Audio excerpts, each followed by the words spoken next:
Hey, good morning everyone, and welcome to ShortSalePowerHour.com. I'm sorry the camera is shaking, but Kevin L. Kaufman is joining me here today on Short Sale Power Hour.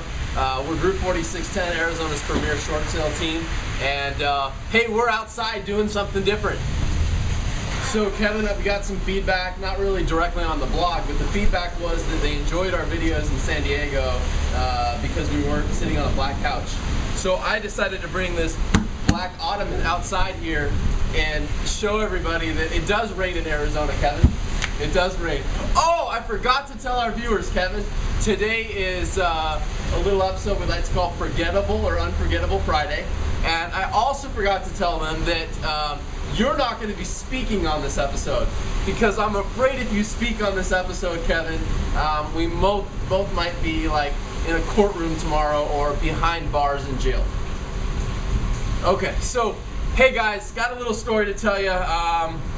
Well, we were really fired up about this about 2 hours ago when it happened. We waited to calm ourselves down so that we wouldn't be quite as animated when we filmed this episode. And Kevin's still a little heated on the argument, so I've asked him again to be quiet. So, have a short sale file. Well, actually we have multiple short sale files with a company called Aurora Loan Services, and out of Aurora, Colorado, I believe is where they're located. Denver, Colorado, but I think they got the name Aurora from the city in Colorado.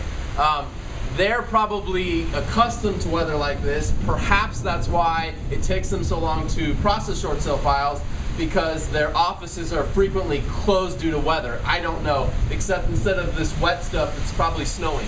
No, in all seriousness, here's the deal. Aurora has shown a tendency over the last 3 years. It's been 3 years now since we worked our first Aurora file.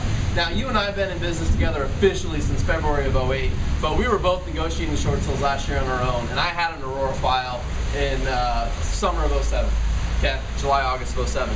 And what I have seen in the last 3 years, Kevin, is Aurora has only gotten worse, if that could be possible. And what I mean by that, I'm not here today just to pick on Aurora, but I want to share with our viewers and agents out there that are doing short sales what's really happening at Aurora. And what's really happening is that files get set up very quickly. Documents get uploaded to the files very quickly. They're very efficient at imaging those documents. They're also very efficient at ordering broker price opinions. But even though you can get a package verified and a BPO done within the first 30 days with no problem at Aurora, because they're great at that, they seem to have this little problem actually processing their short sale files. So we got BPOs, we got packages verified, and all that's left after that happens is to review it, submit it to the investors, MI or no MI, or Freddie Mac, Fannie Mae, or make a delegated authority decision. And what is continually happening on our Aurora files is that we're being told after the BPO's done that we got to wait 90 to 120. I've heard 150 and 180 depending upon the day you call and the person you talk to for your file to get reviewed. And Aurora's more popular topic is that they like to tell folks that they'll only review files in a more timely manner if there's a foreclosure sale date. So I appreciate that they put some attention towards files and foreclosure sale dates, but the file that we've had a huge problem on, that Kevin happened to be working on today, and he escalated this file to his senior vice president at Aurora, who, let's just say, is probably a little tired of receiving emails from Kevin and I. I can't blame her because she's getting a lot of them, but I'm tired of having to send the emails because Aurora can't process short sale files. So I'm not just here to blast Aurora, I'm here to just show them that they need to improve.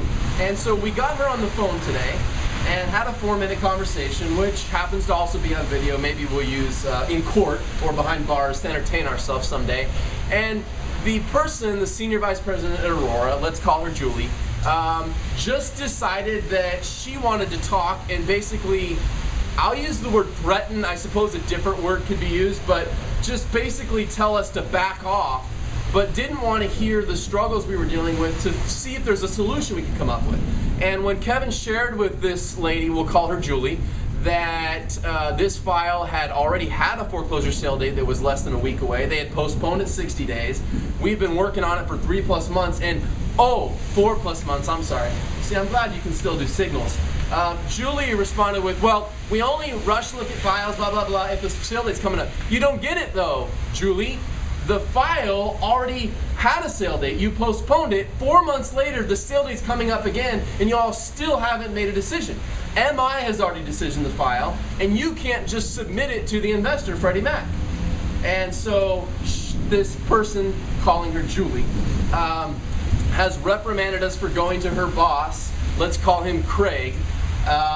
But she doesn't respond to your emails always, nor does she really provide solutions. I admire the fact, and I appreciate, Julie, that you respond to emails, but you don't actually do anything but just push them off your desk. After they get sent back down to your department that you oversee, nothing happens. I'm going to start talking now. I can't handle it. Okay, I'm going to be nice though. So let's just point out to the fact that the email yesterday to Julie, she responded with, "This is in line, blah, blah, blah, we review files in order." I wrote back, "Julie, did you even bother to review the file? You would see that this file has been in line since May, and your company received the offer in April. In fact, you've had it for so long that your BPO expired, and after you've got the MI approval on it, you had to order a new BPO because your BPO that you ordered 120 days ago is no longer valid for your investor because you take too long." Now, she didn't respond to that email, but she did respond to the email today where I copied her boss, and her response was a phone call about 37 seconds later, which you just alluded to. Yeah. And yeah, I mean, you pretty much told the story from there. Fast forward from there, we decided to call her boss, call him Craig, and left a message. And about 30 minutes later, Kevin got a phone call from an attorney on behalf of Aurora Loan Services. Yeah, he's retained by And Aurora. the attorney, I don't have his authorization on file, so I don't know if he's really their attorney, but he claims he is, said that, quote, 2 or 3 times, "You can't call members of senior management anymore at Aurora. Can't call." And I believe Kevin said, "What do you mean I can't call?" "Well, I'm telling you, as the attorney retained by Aurora, you can't call them anymore." And Mr. Kaufman, I believe you have been trying to ask for your files to be reviewed in front of other files that have been in line longer. Special attention. Look, if there's files in your pipeline that have been there longer than 5 months, the problem isn't us asking for our file to be reviewed. The problem is you can't review files. If you have to order a new BPO because your other BPO expired because it's more than 90 days old, there's a problem with your review process. Exceptional setup, poor review. Let's recover again. It is exceptional setup, poor review. Anyway, we're probably getting close to the 10-minute mark, so we should wind down, but I just want to say this. This video is not intended to tick people off at Aurora. It is not intended to cause an uproar where it's us against them. We simply asked Julie to listen to us. We were willing to listen to her, Which she was unwilling to do so. So we went to her superior and asked him to listen, and apparently the phone call to him, their way of doing business is, we'll have our attorney call you and scare you from ever calling us again. Which, by the way, when I said to him, "Look, dude, you're calling the wrong real estate agent if you're just calling to push me around," because he actually didn't have any facts. All of his information was secondhand information. Of course, he's not. He doesn't know the account. He doesn't know short sales. He didn't know anything about it. So when I gave him some of the facts and he couldn't respond to that, I let him know, like, dude, you're calling the wrong guy if you're trying to strong arm someone, if you're trying to scare somebody, if you're trying to make that lawyer scary phone call to the real estate agent that just backs down, you pick the wrong guy.